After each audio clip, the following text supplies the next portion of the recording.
Demi uang, gadis polos ini dipaksa menikah dengan CEO lumpuh. Tak disangka CEO itu ternyata sangat tulus menyayanginya.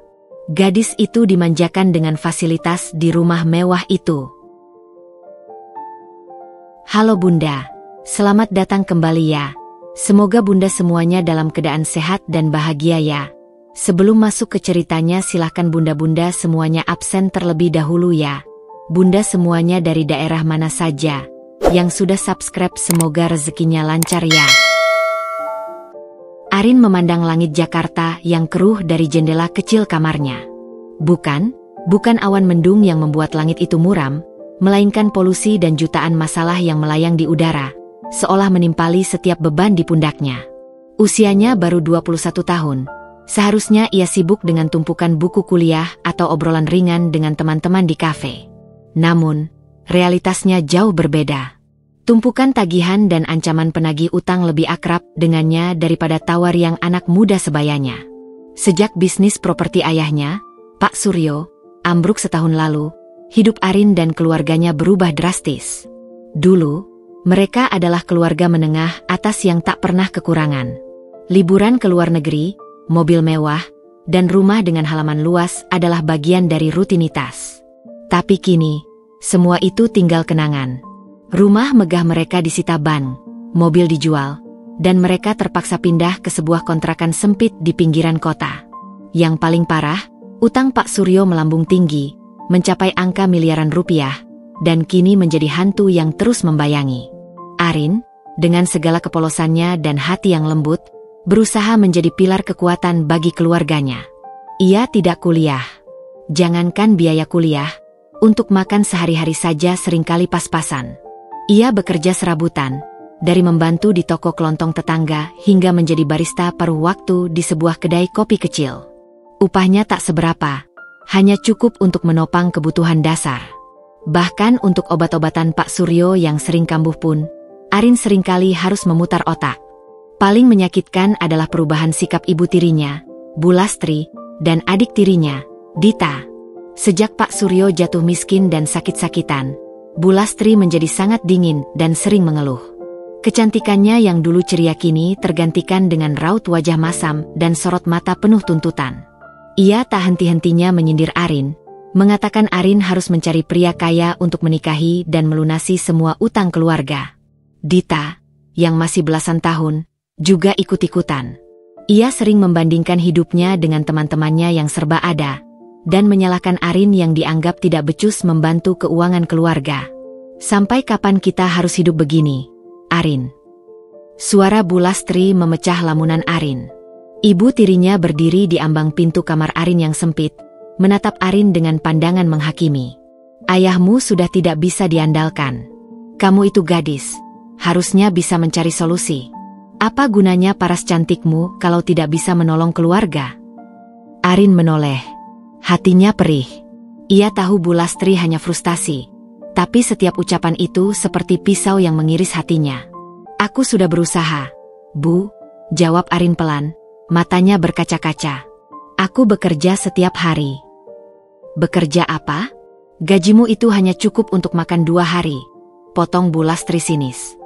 Kita butuh uang miliaran, Arin. Miliaran, bukan recehan dari kedai kopi. Ia melenggang pergi, meninggalkan Arin sendiri dengan beban yang terasa semakin berat. Arin menghela napas panjang. Ia mengusap air mata yang hampir jatuh. Ia tidak ingin menangis. Ia harus kuat. Demi ayahnya yang terbaring lemah di kamar sebelah, demi adik-adiknya yang masih sekolah, dan bahkan demi Bu Lastri yang seringkali menyakitinya. Ia berjanji pada dirinya sendiri, ia akan mencari jalan keluar, apapun risikonya. Ia tidak tahu bagaimana caranya, namun secercah harapan kecil masih menyala di dasar hatinya yang polos. Malam itu, suasana di kontrakan sempit keluarga Arin terasa beku, diselimuti aroma masakan sederhana yang tak lagi menggugah selera. Pak Suryo, ayah Arin, tampak begitu ringkih di kursinya. Batuk kering sesekali memutus napasnya, membuat Arin menatapnya dengan cemas. Ibu tirinya, Bu Lastri, tak henti-hentinya menghela napas panjang, melirik Arin dengan tatapan frustrasi yang sudah menjadi pemandangan sehari-hari. Dita, adik tirinya yang beranjak remaja, hanya sibuk dengan ponselnya, seolah menciptakan dinding tak terlihat untuk melindungi diri dari realitas pahit di sekelilingnya. "Nak, Arin." Suara Pak Suryo bergetar, memecah keheningan yang menyiksa. Arin segera mendekat, tangannya menggenggam lembut tangan kurus ayahnya. "Ada tamu. Tadi telepon ke ponsel ibu." Arin mengerutkan kening. "Tamu? Di tengah malam begini? Dan di kontrakan sederhana mereka?"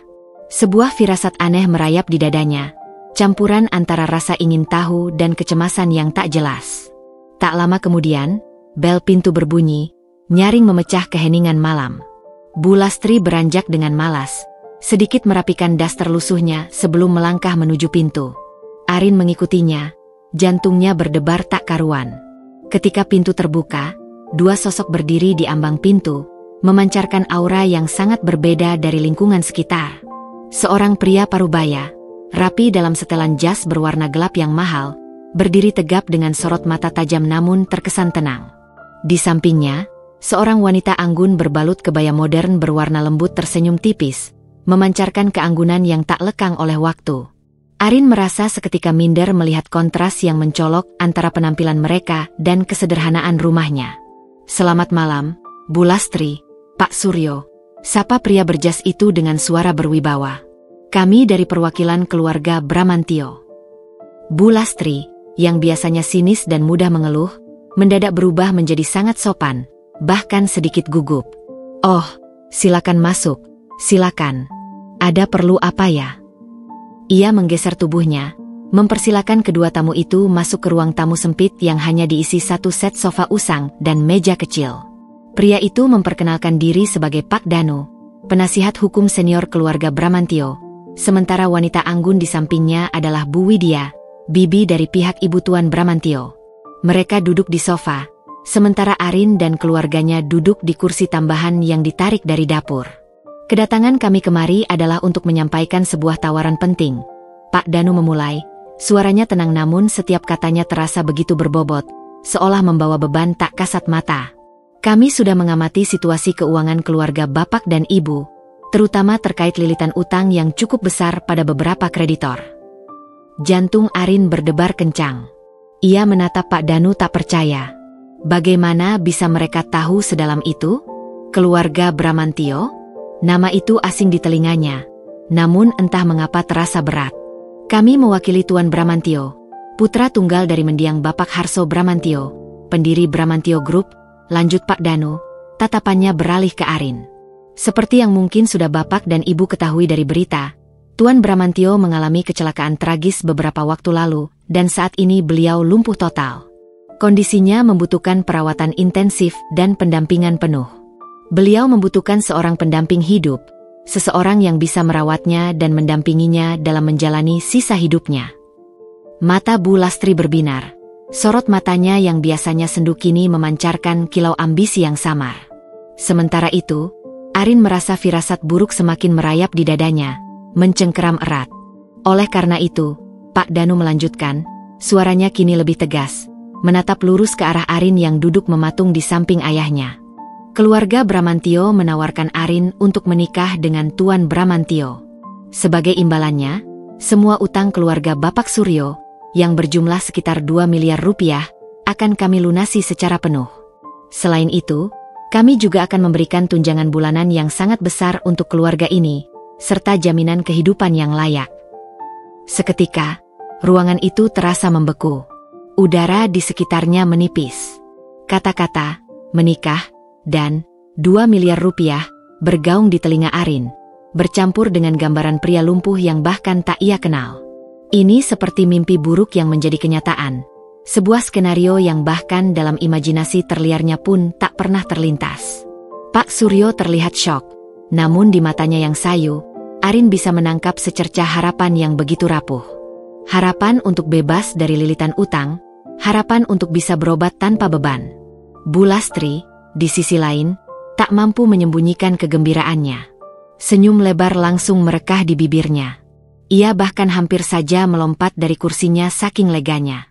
"Bagaimana, Arin?" tanya Bu Lastri. Suaranya mendadak berubah menjadi lembut dan penuh permohonan, sangat berbeda dari biasanya.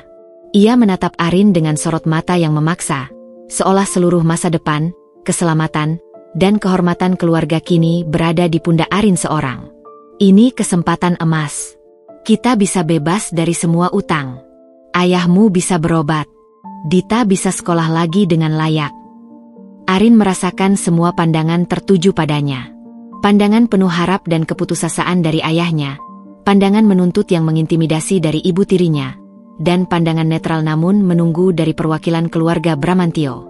Dadanya terasa sesak. Ia hanyalah gadis polos yang tak pernah berpikir untuk menikah dengan cara seperti ini, tanpa cinta, tanpa pilihan. Namun, angka 2 miliar rupiah itu seperti gunung raksasa yang mustahil ia daki sendirian. Dan keluarganya, yang sangat dicintainya, berada di ambang kehancuran. Ia melihat lagi wajah pucat ayahnya yang sudah sangat kelelahan, teringat akan ancaman penagih utang yang tak henti-hentinya meneror, dan bayangan rumah kontrakan sempit ini terasa mencekiknya. Bagaimana ia bisa menolak tawaran yang akan menyelamatkan mereka semua dari penderitaan? Tawaran yang bisa memberikan ayahnya kesempatan untuk sembuh, dan adiknya masa depan yang lebih baik? Arin menunduk, tak sanggup mengucapkan sepatah kata pun. Air mata sudah di ujung mata, namun ia menahannya sekuat tenaga. Ia tahu, dari detik ini, hidupnya tidak akan pernah sama lagi. Sebuah babak baru, penuh ketidakpastian dan pengorbanan, baru saja dimulai. Udara malam yang dingin menyelimuti kontrakan sempit keluarga Arin, namun tak sedingin hati Arin yang remuk redam. Setelah kepergian Pak Danu dan Bu Widya, yang menyisakan selembar kartu nama berukir mewah dan janji untuk menunggu kabar baik secepatnya, rumah itu kembali hening. Namun, keheningan itu kini jauh lebih mencekam, diisi oleh desakan tak terlihat yang menusuk sampai ke relung jiwa Arin. Bu Lastri, yang sejak utang melilit selalu mengeluh dan berwajah masam, kini berubah drastis. Matanya berbinar-binar penuh harapan dan ambisi, seolah melihat segepok uang tunai di depan mata. Ia tak henti-hentinya membujuk Arin, suaranya kini terdengar lembut, sebuah nada yang sudah lama tidak Arin dengar. Arin, kamu dengar sendiri, kan? 2 miliar. 2 M. Itu bisa melunasi semua utang ayahmu. Kita bisa hidup tenang lagi, Arin.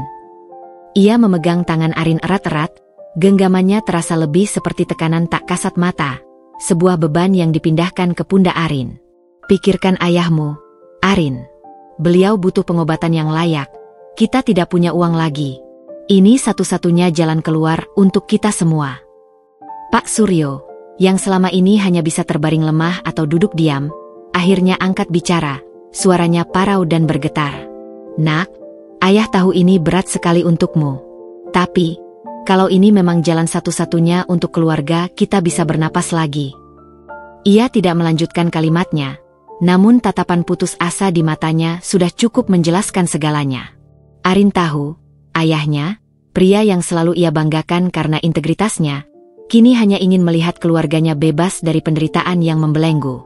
Bahkan Dita, adik tirinya yang biasanya acuh tak acuh dan sibuk dengan dunianya sendiri, ikut mendekat. Wajahnya yang biasa ceria kini terlihat murung. Kak, teman-temanku sering mengejekku karena tidak punya baju bagus lagi. Aku ingin bisa sekolah seperti dulu, tanpa harus memikirkan uang jajan atau buku pelajaran. Suara Dita terdengar merengek lirih, namun bagi Arin, setiap kata itu adalah tombak lain yang menusuk ulu hatinya. Ia melihat gurat air mata di mata Dita, air mata yang selama ini Arin tahan agar tidak terlihat oleh adiknya. Arin merasa terdesak dari segala penjuru. Ia mundur perlahan, menjauh dari lingkaran tuntutan yang mencekiknya. Ia berjalan gontai ke kamarnya yang sempit, mengunci pintu, dan membiarkan air mata yang ia tahan sejak tadi mengalir deras. Ia membenamkan wajahnya di bantal usang, berusaha meredam isak tangis yang pecah agar tidak terdengar oleh anggota keluarga yang lain. Dadanya sesak, napasnya tersengal-sengal. Ia merasa begitu terperangkap. Pilihan apa yang ia punya? Menolak tawaran itu berarti menyaksikan keluarganya terpuruk lebih dalam, melihat ayahnya semakin sakit tanpa pengobatan yang memadai, dan adik-adiknya hidup dalam kemiskinan serta cemoohan masyarakat. Itu adalah skenario yang Arin tak sanggup membayangkannya. Namun, menerima berarti mengorbankan seluruh masa depannya, kebebasannya, dan mungkin kebahagiaannya sendiri. Menikah dengan seorang pria yang lumpuh total, yang sama sekali tidak ia kenal, hanya demi uang. Pikiran itu terasa begitu asing, begitu kotor, dan sangat menyakitkan. Bagaimana bisa cinta, sebuah ikatan suci, diobral begitu saja demi materi? Hatinya menjerit, tidak. Menolak mentah-mentah ide itu. Tapi otaknya terus menyuarakan, demi keluarga. Sebuah mantra yang seolah mengalahkan segala penolakan. Malam itu terasa sangat panjang, seolah waktu berhenti berputar. Arin mencoba memejamkan mata, berharap semua ini hanyalah mimpi buruk. Ia berharap terbangun dan menemukan dirinya kembali ke kehidupan lamanya yang sederhana namun damai. Namun, setiap kali ia membuka mata, kenyataan pahit itu kembali menghantamnya dengan telak. Ia membayangkan bagaimana rasanya menjadi istri seorang pria yang tidak bisa berjalan, yang mungkin akan selalu bergantung padanya, yang mungkin tidak akan pernah bisa memberinya cinta romantis yang ia impikan. Apakah ia akan bisa mencintai pria itu? Bisakah ia menjalani hidup seperti ini, terjebak dalam sangkar emas tanpa kasih sayang yang tulus? Bayangan wajah ayahnya yang semakin kurus dan pucat, suara batuknya yang memilukan di tengah malam, serta tatapan penuh harap dan putus asa dari ibu tirinya, semua itu berputar-putar tak henti di benaknya.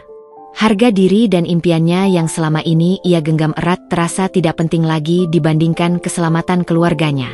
Ia adalah anak tertua. Ia merasa bertanggung jawab penuh atas nasib mereka. Beban itu terlalu berat untuk gadis polos sepertinya. Namun ia merasa harus memanggulnya sendirian. Saat fajar mulai menyingsing, mewarnai langit Jakarta dengan semburat jingga keunguan yang sendu, Arin akhirnya keluar dari kamarnya. Matanya bengkak dan merah. Namun ada ketetapan hati yang terpancar di sana. Sebuah ketetapan yang lahir dari keputusasaan dan pengorbanan. Ia menemukan Bu Lastri sudah terbangun, duduk di sofa dengan wajah cemas, menatapnya penuh harap. "Bu," suara Arin serak, namun tegas, tanpa nada keraguan yang ia rasakan semalam. Aku akan menerima tawaran ini." Seketika, ekspresi Bu Lastri berubah drastis. Sebuah senyum lebar yang tulus dan lega merekah di wajahnya. Senyum yang sudah sangat lama tidak Arin lihat. Bu Lastri langsung berdiri dan memeluk Arin erat-erat, mengucapkan terima kasih berulang kali, seolah Arin adalah pahlawan yang baru saja menyelamatkan mereka dari jurang. "Terima kasih, Arin. Kamu sudah menyelamatkan kita semua. Kamu anak yang paling baik." Namun, Arin tidak merasakan kebahagiaan apapun. Yang ada hanyalah rasa hampa, kesedihan yang mendalam, dan sedikit kelegaan yang pahit. Ia telah membuat keputusan paling besar dan paling menyakitkan dalam hidupnya. Sebuah keputusan yang didasari bukan oleh cinta, melainkan oleh desakan, pengorbanan, dan rasa tanggung jawab yang teramat besar. Ia tahu, mulai saat ini, hidupnya bukan lagi miliknya sendiri. Ia adalah alat, jaminan, dan penyelamat bagi keluarganya. Malam itu, Arin kehilangan sebagian dari dirinya. Seorang gadis polos yang bermimpi sederhana tentang cinta dan kebahagiaan. Sebagai gantinya, ia akan menjadi mempelai dari seorang CEO yang lumpuh, tanpa tahu apa yang menantinya di balik kemegahan sebuah rumah mewah, dan apakah ia bisa menemukan kedamaian di sana. Beberapa hari setelah keputusan pahit yang mengunci takdir Arin, hidupnya terasa seperti digerakkan oleh kekuatan tak kasat mata yang tak bisa ia lawan. Ia bagai boneka yang mengikuti setiap arahan. Bu Lastri, yang sebelumnya selalu merengut, mendadak berubah menjadi sangat aktif dan penuh semangat. Ia sibuk menelepon Pak Danu, penasihat hukum keluarga Bramantio, mengatur berbagai pertemuan, dan bahkan membeli beberapa pasang pakaian layak untuk Arin, meskipun hanya yang paling murah dan sederhana dari toko-toko pinggir jalan. Suasana di rumah kontrakan sempit itu berubah total. Ketegangan finansial seolah sirna, digantikan oleh aura harapan dan kegembiraan yang entah mengapa terasa menyesakan bagi Arin. Pertemuan pertama Arin dengan pihak keluarga Bramantio untuk perkenalan dilangsungkan di sebuah kafe mewah di pusat kota Jakarta, yang membuat Arin merasa seperti ikan di daratan. Ia datang dengan jantung berdebar kencang, mengenakan blus baru yang terasa kaku dan aneh di tubuhnya yang biasa hanya berbalut kaos sederhana. Ia duduk di sana, di antara Bu Lastri yang senyumnya tak lepas dari bibir, dan Pak Danu serta Bu Widya yang menatapnya dengan pandangan menilai, seolah ia adalah barang yang sedang diinspeksi. Dalam pertemuan itu, Arin diminta untuk menandatangani tumpukan berkas perjanjian pranikah yang tebal. Matanya membulat melihat jumlah halaman dan istilah hukum yang rumit. Ia tak mengerti banyak isinya, hanya membaca sekilas pasal-pasal tentang kewajiban istri, hak-hak suami, dan terutama, sebuah klausul rahasia yang membuat darahnya berdesir dingin. Arin tidak boleh memiliki anak selama beberapa tahun pertama pernikahan, atau jika memiliki, hak asuh sepenuhnya berada di tangan keluarga Bramantio. Air muka Arin pucat pasi. Ketakutan merayapi dirinya, namun ia tak berani bertanya, apalagi menolak. Ia hanya bisa menatap Bu Lastri yang mengangguk-angguk kecil, seolah memberi isyarat agar ia menurut. Ini hanya formalitas, Nak Arin, kata Bu Widya dengan senyum tipis, suaranya lembut namun ada kesan jarak. Hanya untuk melindungi semua pihak dan memastikan semuanya berjalan lancar, sesuai harapan keluarga kami. Ia seolah membaca kegelisahan Arin, namun tidak menawarkan penjelasan lebih lanjut. Arin hanya bisa mengangguk pasrah, tangannya gemetar saat membubuhkan tanda tangan di setiap lembar kertas itu. Ia merasa seperti sedang menjual dirinya sendiri, seolah setiap tanda tangan itu mencabut satu persatu lembar jiwanya. Ia bukan lagi Arin yang bebas. Ia kini adalah calon properti milik keluarga Bramantio. Persiapan pernikahan dilakukan dengan sangat cepat dan dalam kerahasiaan. Keluarga Bramantio tidak menginginkan publisitas besar atau sorotan media yang bisa menimbulkan spekulasi. Sebuah pernikahan sederhana akan dilangsungkan di kediaman mereka, hanya dihadiri kerabat dekat Bram dan beberapa orang penting dari lingkaran bisnisnya. Hal ini semakin menguatkan dugaan Arin bahwa pernikahannya ini memang hanya sebuah transaksi belaka, sebuah cara bagi keluarga Bramantio untuk mendapatkan pendamping bagi putra mereka yang lumpuh tanpa menarik perhatian publik dan menimbulkan drama. Pada hari H, hari yang Arin rasa takkan pernah ia lupakan, ia mengenakan gaun pengantin putih sederhana namun elegan yang disediakan oleh pihak Bramantio. Gaun itu indah, berbahan satin lembut dengan detail rendah halus. Namun ia merasa seperti mengenakan kostum untuk sebuah sandiwara, bukan busana untuk hari paling sakral dalam hidup seorang wanita. Wajahnya dipoles riasan tipis dan natural oleh penata rias profesional yang didatangkan khusus. Arin menatap pantulan dirinya di cermin. Ia terlihat cantik, seperti pengantin sungguhan yang bahagia. Tapi sorot matanya kosong, menyimpan kesedihan dan keputusasaan yang mendalam. "Kamu cantik sekali, Nak," ucap Bu Lastri, matanya berkaca-kaca, memeluk Arin erat. Ada nada kelegaan dan kebanggaan yang begitu kentara dalam pelukan itu. "Ini demi masa depan kita semua. Kamu akan bahagia di sana, Nak. Ibu yakin itu." Kelegaan itu, beban itu, seolah dilemparkan begitu saja ke pundak Arin. Pernikahan dilangsungkan di aula luas kediaman keluarga Bramantio. Rumah itu sungguh luar biasa. Jauh melampaui imajinasi terliar Arin. Bangunan megah dengan arsitektur klasik modern, pilar-pilar kokoh yang menjulang, taman yang asri dan terawat sempurna, serta kolam renang berkilauan di bawah sinar matahari pagi. Arin merasa seperti memasuki sebuah istana, atau lebih tepatnya, kandang singa yang mewah, tempat di mana ia akan menjalani sisa hidupnya dalam sangkar emas. Setiap langkah kakinya di lantai marmer yang dingin terasa berat, seolah menuntunnya menuju takdir yang tidak ia pilih. Saat tiba giliran untuk mengucapkan janji pernikahan, Arin melangkah maju dengan jantung berdebar tak karuan, nyaris meledak dari dadanya. Di depannya, duduk di kursi roda elektrik yang canggih dan mengkilap, adalah Bramantio. Ini adalah kali pertama Arin melihatnya dari dekat, bukan hanya dari foto buram di koran atau gambar kecil di ponsel yang ditunjukkan Pak Danu. Bramantio, pria itu tidak seperti yang Arin bayangkan.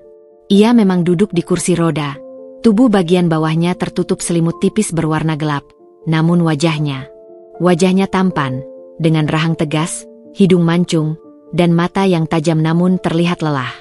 Rambutnya hitam legam, tersisir rapi. Arin merasakan gejolak aneh di dadanya. Ada aura dan harisma yang kuat terpancar darinya, bahkan dalam kondisi fisik yang tak berdaya. Ia terlihat jauh lebih muda dari yang Arin kira, mungkin sekitar awal 30-an. Saat Bram mengucapkan janji pernikahan, suaranya dalam, jelas, dan tidak ada keraguan sedikitpun. Ia menatap Arin lurus, sorot matanya sulit ditebak, seolah menyembunyikan banyak rahasia. Arin balas menatapnya, bibirnya bergetar saat ia mengulang janji itu, Setiap kata terasa pahit dan hampa. Janji yang ia ucapkan tanpa cinta, janji yang terpaksa. Setelah upacara singkat yang terasa seperti berabad-abad, mereka resmi menjadi suami istri. Bram dan Arin. Sebuah ikatan yang lahir dari keterpaksaan, kini telah terjalin. Arin adalah Nyonya Bramantio, penghuni baru di rumah mewah ini. Sebuah sangkar emas yang menunggunya untuk dijelajahi, atau justru menguncinya dalam kesepian yang abadi. Ia tidak tahu apa yang menantinya di balik pintu-pintu megah itu, namun ia merasakan sebuah babak baru yang penuh misteri dan ketidakpastian baru saja dimulai. Hari-hari pertama Arin di kediaman Bramantio terasa seperti berada di dimensi lain, sebuah alam yang benar-benar asing dan tak pernah ia bayangkan. Kontras antara kehidupan lamanya yang serba kekurangan di kontrakan sempit dan realitas barunya yang berlimpah kemewahan sangat mencolok, bahkan kadang terasa surrealis. Bangun tidur, Arin tidak lagi harus memikirkan sarapan atau biaya transportasi. Semua sudah disiapkan dan diatur dengan sempurna oleh jajaran asisten rumah tangga yang cekatan dan profesional. Ia hanya perlu menuruni tangga utama yang megah, dan meja makan sudah terisi penuh dengan hidangan lezat yang bervariasi setiap harinya. Rumah itu memang luar biasa besar, terlalu besar untuk Arin yang terbiasa dengan ruang yang sempit dan terbatas. Ia sering merasa tersesat di antara lorong-lorong panjang yang dihiasi lukisan dan patung mahal, kamar-kamar yang tak terhitung jumlahnya dengan fungsi berbeda, serta taman belakang yang luasnya seolah bisa menampung seluruh kontrakan lamanya beserta beberapa rumah tetangga. Kesunyian adalah hal yang paling terasa di rumah ini. Meskipun ada banyak pelayan dan asisten, mereka bekerja dengan sangat senyap, bergerak nyaris tanpa suara, seolah tak ingin mengganggu ketenangan dan privasi penghuni utama rumah. Arin terkadang merasa sendirian di tengah kemewahan yang mengelilinginya, sebuah kesepian yang ironis. Setiap pagi, Arin akan menemui Pak Suryo dan Bu Lastri. Kini, mereka diantar jemput dengan nyaman menggunakan sopir pribadi keluarga Bramantio untuk mengurus segala administrasi pelunasan utang dan pengobatan Pak Suryo di rumah sakit terbaik. Wajah Bu Lastri terlihat jauh lebih cerah, senyumnya sering mengembang, dan keluh kesahnya nyaris tak terdengar lagi. "Kamu lihat, Arin, semua berkat kamu. Kamu tidak akan menyesal di sini." Kata-kata itu sering diucapkannya, meskipun dimaksudkan untuk menenangkan, justru meninggalkan rasa pahit di lidah Arin. Ia tahu harga dari semua kebahagiaan ini adalah dirinya sendiri. Interaksi Arin dengan Bram masih terbatas dan formal di awal, namun konsisten. Hampir setiap pagi setelah sarapan atau sore hari menjelang senja, Bram akan meminta Arin untuk menemaninya di ruang perpustakaan atau di taman. Mereka tidak banyak berbicara hal-hal pribadi atau mendalam. Bram akan menceritakan sedikit tentang dinamika bisnisnya, saham yang sedang naik atau turun, atau tentang buku-buku baru yang ia baca. Kadang ia hanya bertanya tentang apa yang Arin lakukan seharian, atau apakah ia sudah merasa nyaman di rumah ini.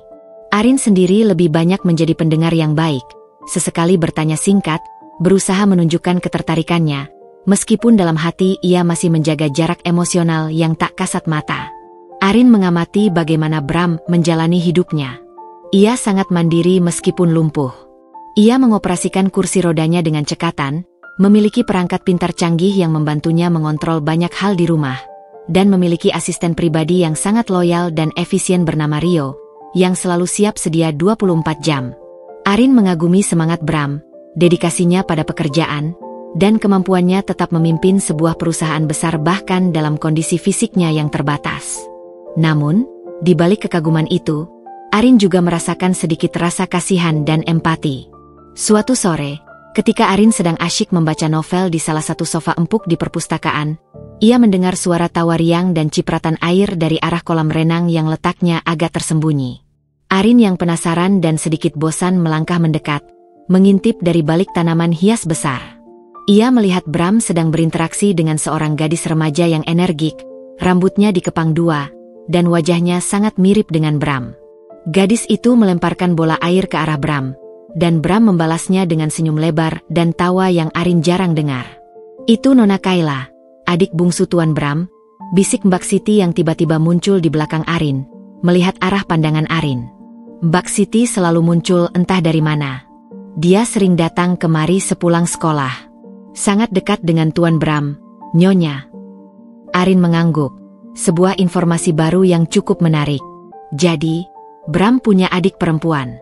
Ia memperhatikan interaksi mereka. Kayla terlihat sangat menyayangi Bram. Gesturnya penuh kasih sayang. Dan Bram juga tampak jauh lebih santai, rileks, dan ceria saat bersama adiknya. Ada kehangatan keluarga yang terpancar dari mereka berdua. Namun, Arin juga sesekali melihat kehadiran lain yang jauh lebih mencolok dan membuatnya penasaran. Seorang wanita muda yang sangat elegan, dengan riasan sempurna, rambut tertata rapi, dan selalu mengenakan pakaian desainer mahal dari butik terkemuka, seringkali muncul di rumah itu. Ia akan langsung menuju ruang kerja Bram, dan mereka akan berdiskusi panjang di sana.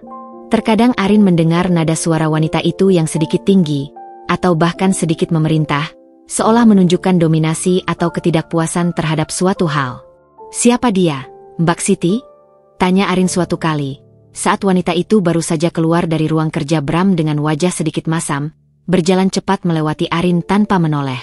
Mbak Siti sedikit ragu sebelum menjawab, suaranya merendah dan sedikit hati-hati. "Itu Nona Vanessa, Nyonya." Beliau adalah mantan tunangan Tuan Bram. Ada jeda tipis sebelum Mbak Siti menambahkan, seolah memberi konteks. Beliau masih sering datang kemari untuk mengurus beberapa hal penting untuk perusahaan Tuan Bram, khususnya proyek-proyek besar yang dulu mereka kerjakan bersama. Jantung Arin berdesir. Mantan tunangan. Tentu saja, pria sekaya dan setampan Bram, meskipun lumpuh, pasti punya sejarah cinta. Vanessa terlihat sangat cantik, cerdas, dan percaya diri. Aura pebisnis terpancar kuat darinya. Ada rasa tidak nyaman dan sedikit gelisah yang merayapi hati Arin. Apakah Vanessa masih mengharapkan Bram? Dan bagaimana Bram menghadapinya?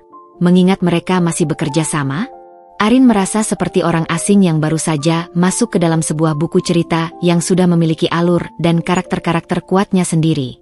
Ia hanyalah tambahan baru, sebuah variabel yang entah akan membawa cerita ini ke arah mana, dan peran apa yang sebenarnya harus ia mainkan di antara semua dinamika ini. Kehadiran Vanessa ini mulai menimbulkan sedikit kerutan di dahi Arin. Sebuah bibit kecil konflik yang mulai tumbuh di tengah kenyamanan material yang ia rasakan. Arin menyadari, meskipun ia dimanjakan dengan fasilitas mewah dan perlakuan baik dari Bram, ada dinamika, sejarah, dan rahasia yang tersembunyi di balik dinding-dinding megah rumah ini. Ia bukan hanya istri Bram, ia juga harus berhadapan dengan masa lalu suaminya. Kehadiran Vanessa di rumah mewah itu semakin sering Arin sadari, nyaris setiap hari. Wanita itu bukan hanya datang untuk urusan bisnis yang mendesak, melainkan juga terkadang muncul di jam makan siang atau sore hari, selalu dengan alasan membahas proyek penting, atau membantu Bram dengan dokumen yang menumpuk. Arin mengamati bagaimana Vanessa berinteraksi dengan Bram. Ada keintiman yang tak bisa ia pungkiri. Sebuah kenyamanan yang hanya bisa dimiliki oleh orang yang sudah mengenal satu sama lain dalam waktu yang sangat lama. Mungkin bahkan sejak kecil. Mereka sering terlihat tertawa bersama, berbagi cerita yang hanya mereka berdua pahami, atau berdiskusi sengit namun akrab di ruang kerja Bram.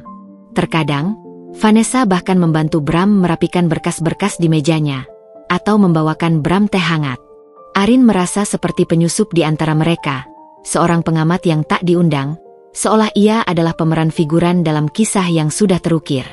Suatu pagi, saat Arin melewati ruang keluarga yang pintunya sedikit terbuka, ia mendengar percakapan antara Bram dan Vanessa yang bernada sedikit tegang. "Bram, sampai kapan kau akan begini?" Suara Vanessa terdengar sedikit frustrasi, namun ada nada memohon di dalamnya. "Kita bisa melanjutkan hidup kita. Aku siap mendukungmu, apapun keadaannya. Perusahaan juga membutuhkanmu untuk pulih sepenuhnya, untuk kembali ke posisimu yang dulu." Bram menjawab dengan nada datar, suaranya tetap tenang namun tegas. "Vanessa, kita sudah membahas ini berulang kali. Ini adalah keputusanku, dan aku tidak akan mengubahnya. Keadaan fisikku tidak memungkinkan untuk saat ini." Arin tidak mendengar kelanjutannya, namun ia bisa merasakan ketegangan yang menggantung di udara. Hatinya mencelos. Apakah Vanessa masih mencintai Bram dan mengharapkan mereka kembali?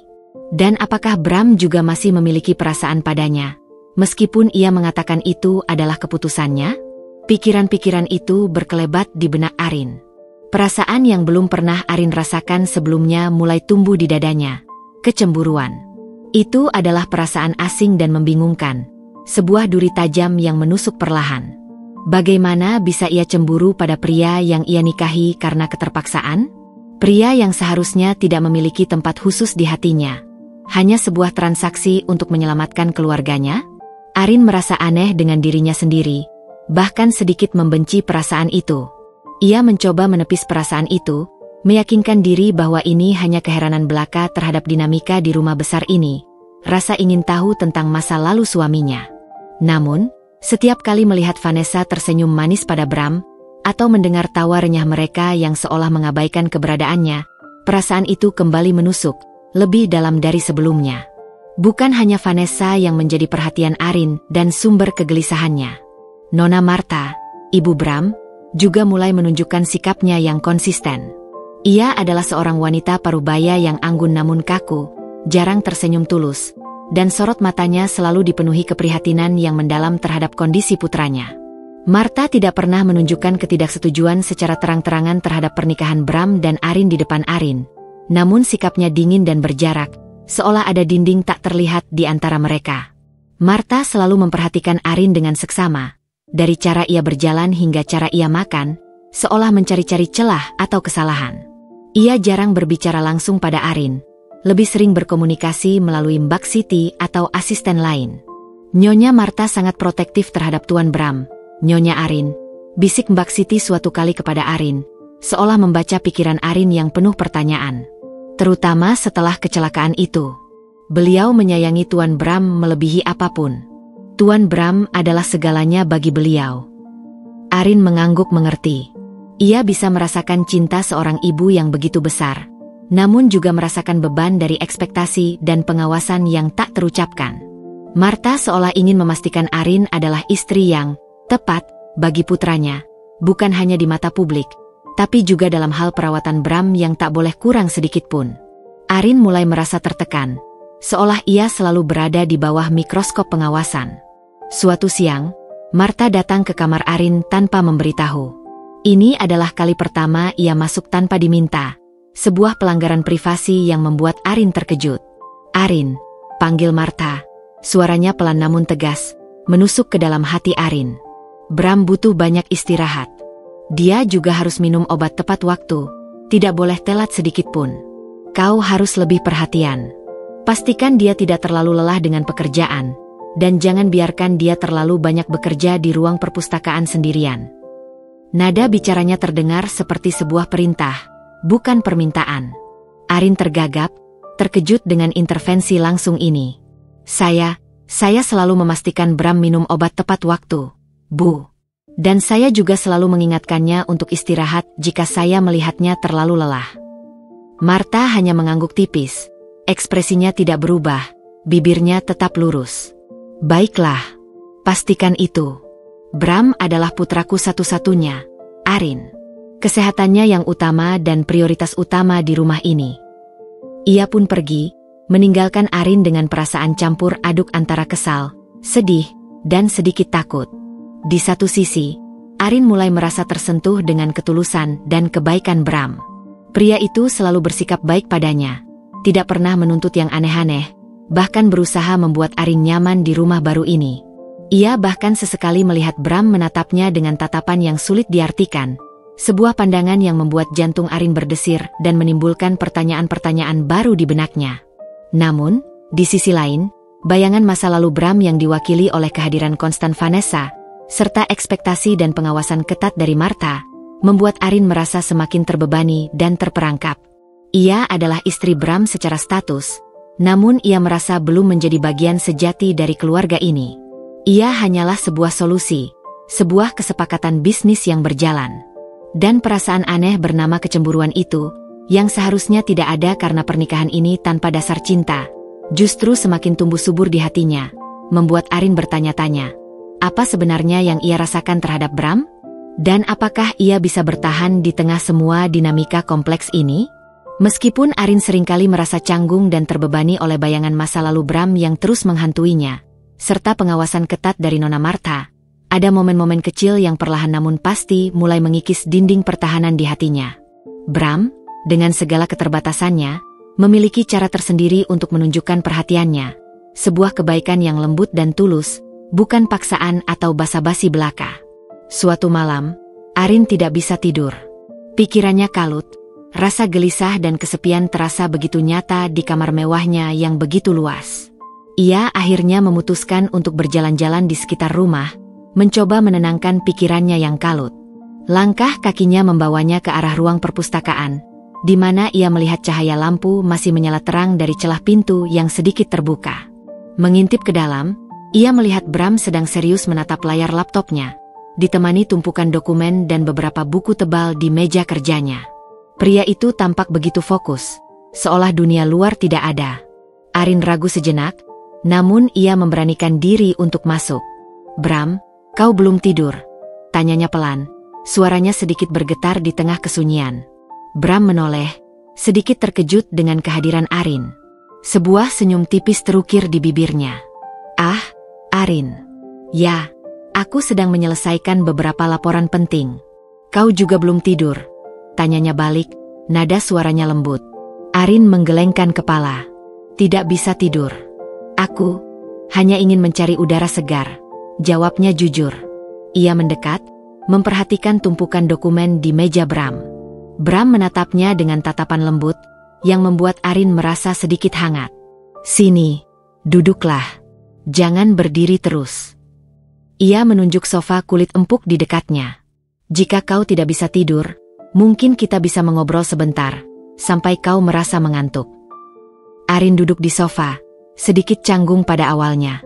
Malam itu, untuk pertama kalinya sejak mereka menikah, mereka bicara lebih dari sekadar basa-basi tentang menu makanan atau kondisi cuaca.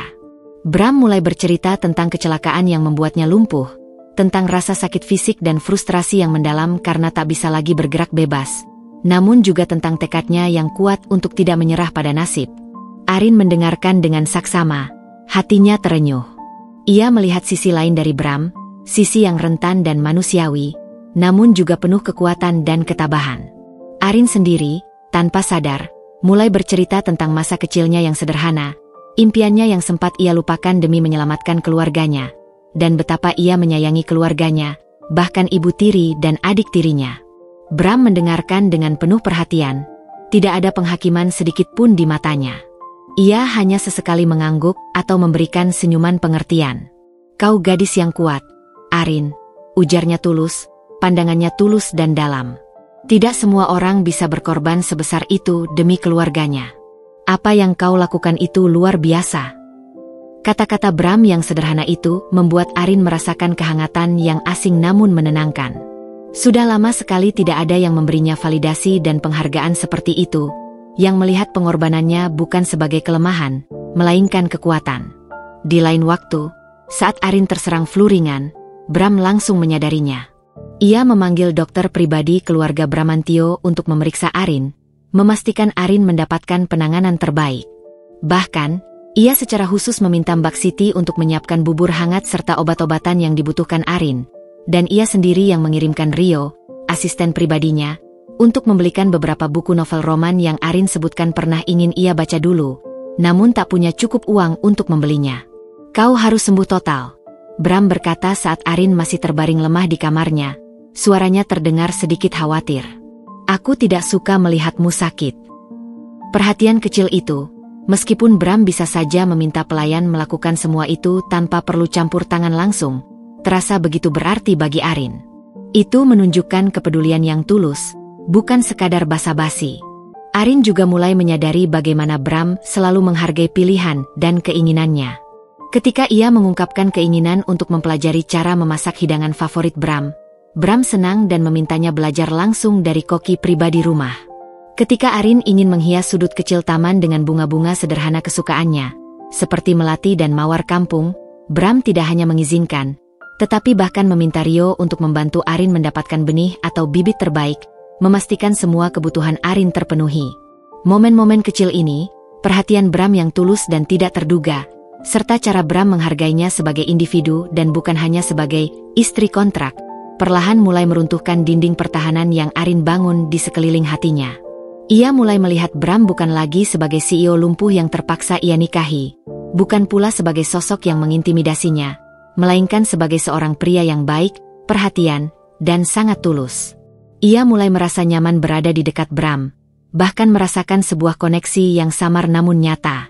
Namun, di tengah semua momen kehangatan yang baru ini, bayangan Vanessa dan sikap dingin Martha tetap menjadi duri yang menusuk, mengingatkannya pada realitas pernikahannya. Arin tahu bahwa perasaannya terhadap Bram masih kompleks, jauh dari kata cinta romantis yang ia impikan sejak kecil, namun juga bukan lagi sekadar rasa hormat atau kewajiban belaka. Ada sesuatu yang baru tumbuh di dalam dirinya, sesuatu yang membuat jantungnya berdesir setiap kali Bram tersenyum padanya atau menatapnya dengan tatapan pengertian. Perasaan aneh yang semakin nyata itu membuatnya takut, bingung, dan sedikit gelisah. Ia tidak tahu apakah ia berhak merasakan hal seperti itu. Seiring berjalannya waktu, Arin mulai sedikit terbiasa dengan rutinitas di rumah Bramantio yang baginya masih terasa seperti sangkar emas. Hubungannya dengan Bram semakin hangat, meskipun masih ada batasan tak terucap yang ia rasakan. Ia mulai menikmati momen-momen kebersamaan mereka, baik saat Bram membacakan artikel berita terbaru dari majalah bisnisnya dengan suara berat yang menenangkan, atau ketika mereka bermain catur di perpustakaan, di mana Arin selalu kalah telak namun Bram tak pernah mengejeknya. Ia mulai melihat senyum Bram yang tulus, dan bahkan sesekali mendengar Bram tertawa lepas saat Arin bercerita tentang kejadian lucu yang ia alami saat bekerja serabutan dulu. Ada kenyamanan yang perlahan tumbuh di antara mereka, sebuah benih keintiman yang Arin sendiri tak mengerti. Namun, di tengah semua kehangatan yang baru ia rasakan ini, kehadiran Vanessa terasa semakin menusuk dan mengganggu. Vanessa, dengan kecantikan yang memukau dan kepercayaan dirinya yang memancar kuat, seringkali datang tanpa pemberitahuan sebelumnya, seolah rumah itu masih miliknya. Ia akan langsung menuju Bram, terkadang mengabaikan keberadaan Arin sepenuhnya seolah Arin hanyalah perabot tak terlihat yang tidak layak dihiraukan. Arin memperhatikan bagaimana Vanessa seringkali meletakkan tangannya di bahu Bram dengan akrab, atau mengusap lengan Bram saat mereka berbicara, sebuah sentuhan yang terasa terlalu akrab dan intim bagi Arin. Mata Vanessa seringkali menatap Arin dengan sorot tajam yang sulit diartikan, sebuah campuran antara rasa ingin tahu, jijik, dan sedikit rasa superioritas. Suatu siang yang cerah, Arin sedang membantu Rio, asisten pribadi Bram, merapikan berkas-berkas di ruang kerja Bram. Bram sendiri sedang menelepon di sofa, membahas sesuatu yang penting dengan nada serius. Tiba-tiba, pintu terbuka tanpa diketuk, dan Vanessa muncul di ambang pintu. Ekspresinya langsung berubah dingin saat melihat Arin sedang berinteraksi dengan berkas-berkas di meja Bram. "Apa yang kau lakukan di sini?" tanya Vanessa datar, suaranya tajam menusuk, tidak ada basa-basi atau sapaan yang ramah. Ia tidak bertanya pada Bram, melainkan langsung pada Arin, seolah Arin adalah seorang pelanggar. Arin sedikit terkejut dengan nada suara itu, namun ia mencoba menjaga ketenangan dirinya. Saya hanya membantu Rio merapikan berkas, Nona Vanessa," jawab Arin, mencoba menjaga nada suaranya tetap tenang dan sopan. Vanessa mendengus pelan, ekspresinya dipenuhi cibiran. "Tidak perlu repot-repot. Ada banyak pelayan di sini yang bisa melakukan pekerjaan seperti ini," katanya, melirik Rio dengan pandangan meremehkan. "Kau adalah nyonya rumah, Arin. Seharusnya kau bersantai saja, atau lakukan hal yang sesuai dengan posisimu." Ada penekanan pada kata "posisimu" yang begitu jelas, membuat Arin merasa direndahkan dan diingatkan tentang statusnya sebagai istri kontrak. Bram, yang baru saja selesai menelepon dan mendengar sebagian percakapan itu, menoleh cepat. Nada suaranya sedikit lebih tinggi dari biasanya. "Vanessa, apa yang terjadi?" Vanessa dengan cepat mengubah ekspresinya. Ia tersenyum manis pada Bram, senyum yang sama sekali berbeda dari ekspresinya pada Arin tadi. "Tidak ada apa-apa, Bram. Aku hanya mengingatkan Arin agar tidak terlalu lelah. Kau kan ingin dia selalu sehat dan bugar." Ada nada manja dan posesif dalam suaranya yang membuat Arin semakin mual. Arin bisa merasakan kebohongan di balik senyum dan kata-kata manis itu. Ia menatap Bram, berharap Bram akan membelanya lebih jauh.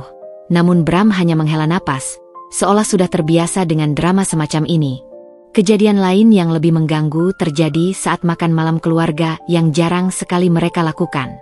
Bu Martha, Ibu Bram, juga hadir, duduk di ujung meja dengan ekspresi kaku dan penuh kekhawatiran seperti biasa. Vanessa juga hadir sebagai tamu kehormatan, duduk di samping Bram. Obrolan mengalir, didominasi oleh Bram, Vanessa, dan sesekali Bu Martha. Arin merasa terpinggirkan, seolah ia hanya hiasan di meja makan itu. Vanessa dengan lancar membahas proyek-proyek terbaru Bram, seluk-beluk keuangan perusahaan, dan rencana masa depan Bramantio Group, seolah dialah yang paling berhak mendampingi Bram dalam segala hal. Ia berbicara dengan pengetahuan dan kepercayaan diri yang membuat Arin merasa bodoh dan tidak tahu apa-apa. "Arin, bagaimana kuliahmu sekarang?" tanya Vanessa tiba-tiba, menoleh ke Arin dengan senyum sinis yang tak bisa ia sembunyikan. "Oh, maaf, aku lupa kau tidak kuliah. Kan? Aku yakin kau pasti sibuk mengurus rumah ini, ya? Sebuah rumah sebesar ini tentu butuh perhatian ekstra dari nyonya rumah." Kata-kata itu menusuk hati Arin, karena Vanessa tahu betul tentang latar belakang Arin yang tidak seberuntung dirinya, yang terpaksa berhenti sekolah. Arin mengepalkan tangannya di bawah meja, mencoba mengendalikan emosinya yang mulai bergejolak. Saya belajar banyak hal baru di sini, Nona Vanessa," jawab Arin, mencoba mempertahankan martabatnya dan menyembunyikan rasa sakit hati. "Rumah ini memang besar, tapi saya berusaha beradaptasi dengan baik." "Tentu saja," balas Vanessa, matanya menyiratkan ejekan terang-terangan. "Belajar bagaimana caranya menjadi nyonya besar, ya? Semoga kau cepat beradaptasi dengan kehidupan yang sama sekali baru ini, dan tidak mengecewakan Bram." Bram yang tadinya diam, mendadak meletakkan garpunya dengan keras di piring, menciptakan suara berisik yang memecah keheningan. "Vanessa, cukup!" Suaranya dingin, membuat semua orang di meja makan, termasuk Bu Martha dan para pelayan yang melayani, terdiam. "Arin adalah istriku. Dia bukan pembantu atau karyawan yang bisa kau rendahkan. Perkataanmu tidak sopan dan tidak pantas." Vanessa tampak terkejut, namun dengan cepat ia memulihkan diri.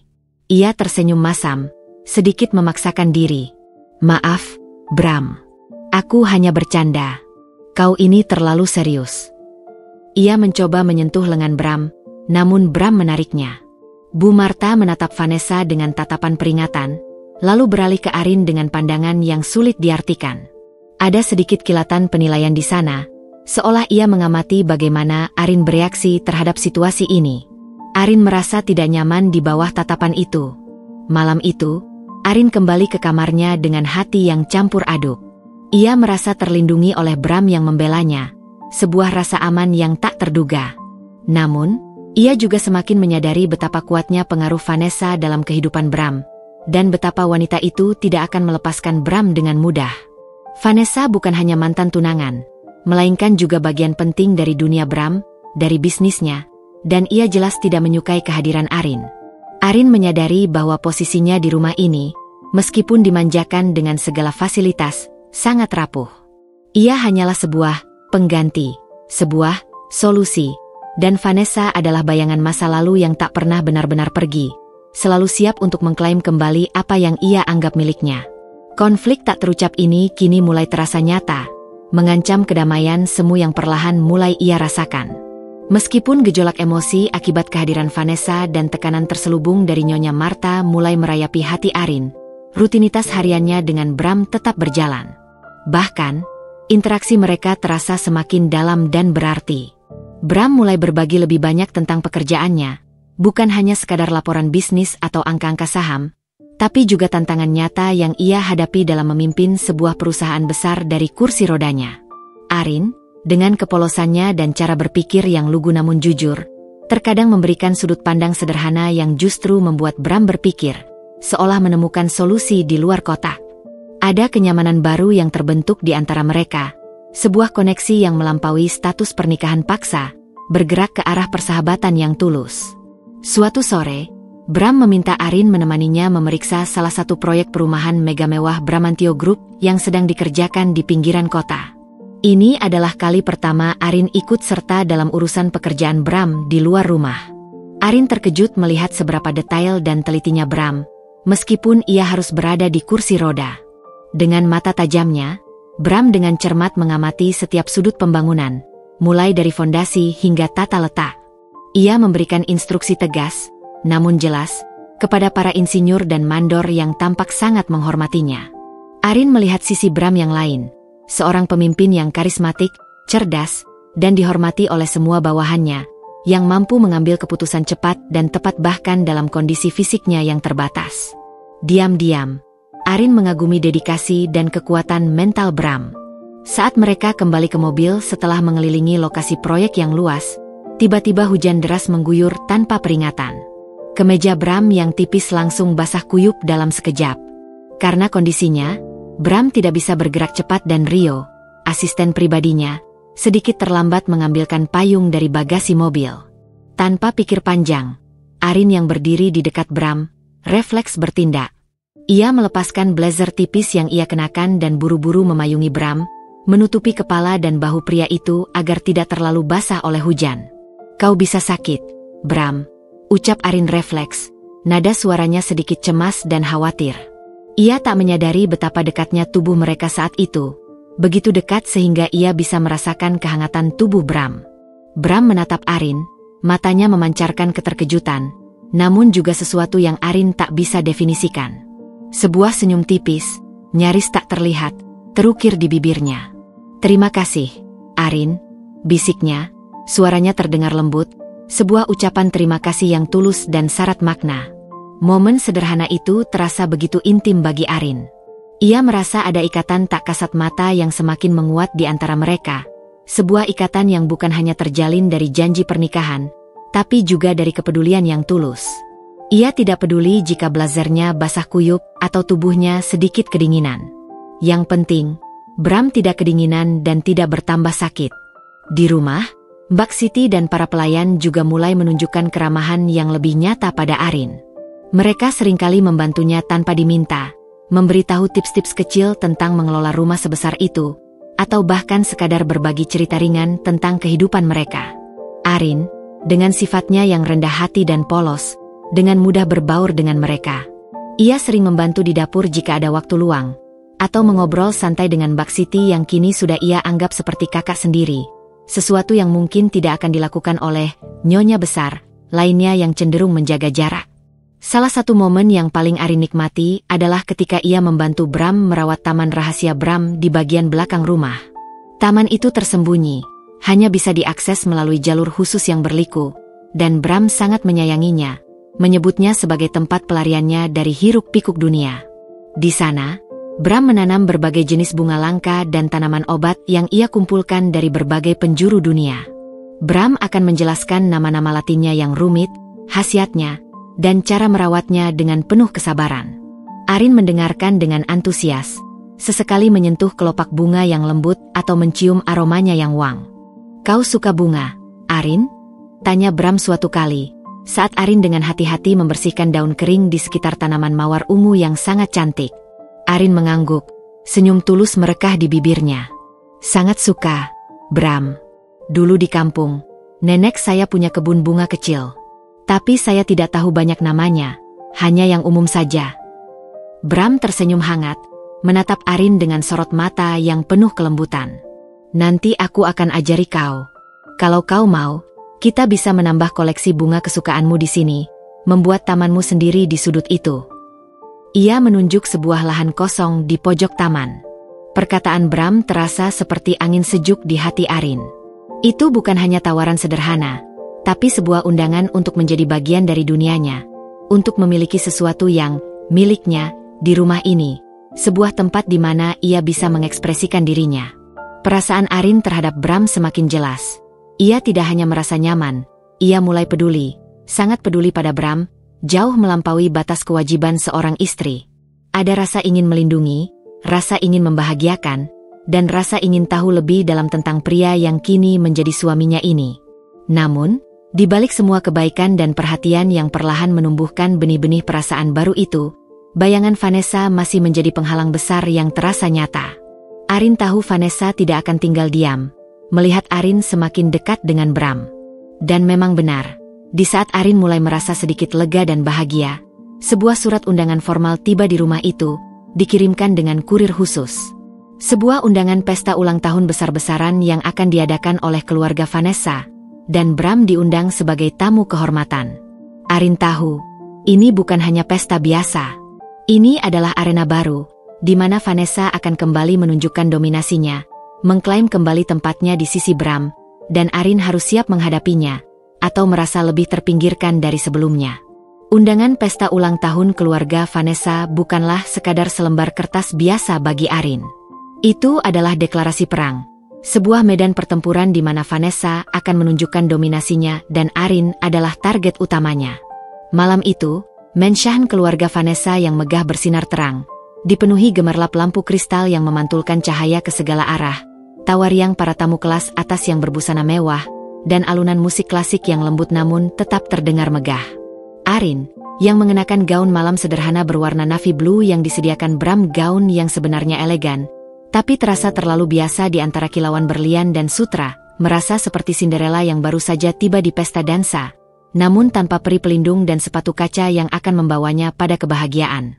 Ia merasa asing, canggung, dan sedikit minder di tengah kerumunan sosialita Jakarta yang seolah berasal dari dunia yang berbeda. Bram, dengan setelan tuxedo hitam yang pas di tubuhnya dan dasi kupu-kupu yang elegan, tampak sangat tampan dan berwibawa meskipun di kursi roda. Kehadirannya menarik banyak perhatian. Bisik-bisik kagum terdengar di mana-mana, membicarakan sosok CEO muda yang karismatik itu. Arin berjalan di samping Bram, tangannya sesekali menyentuh lengan Bram, berusaha menemukan pegangan di tengah kegugupannya. Bram sendiri sesekali menggenggam tangannya, sebuah isyarat kecil yang menenangkan Arin, seolah berkata, "Aku di sini, jangan khawatir." Sentuhan itu memberi Arin sedikit kekuatan. Tak lama setelah mereka tiba dan menyapa beberapa tamu, Vanessa muncul. Ia bak ratu pesta, mengenakan gaun merah menyala rancangan desainer ternama yang memamerkan siluet tubuhnya yang sempurna dan kulit putihnya yang bersih. Rambutnya disanggul tinggi dengan detail berlian, lehernya dihiasi kalung berlian berkilau, dan wajahnya dipoles riasan sempurna yang menonjolkan fitur tajamnya. Ia menghampiri Bram dengan senyum manis yang dipaksakan dan pelukan akrab yang terlihat terlalu intim di mata Arin. "Bram, kau datang. Aku senang sekali kau bisa hadir." Vanessa berbisik manja di telinga Bram, suaranya terdengar sangat akrab. Ia kemudian melepaskan pelukannya, dan tatapannya beralih ke Arin. Senyum di wajahnya memudar perlahan, digantikan ekspresi datar yang menusuk dan seolah meremehkan. "Oh, Arin. Kau juga datang." Nada suaranya seolah menyatakan keterkejutan yang dibuat-buat, seperti Arin adalah tamu tak diundang yang muncul entah dari mana. "Tentu saja. Arin adalah istriku, Vanessa," sahut Bram dingin, suaranya mengandung nada peringatan yang samar.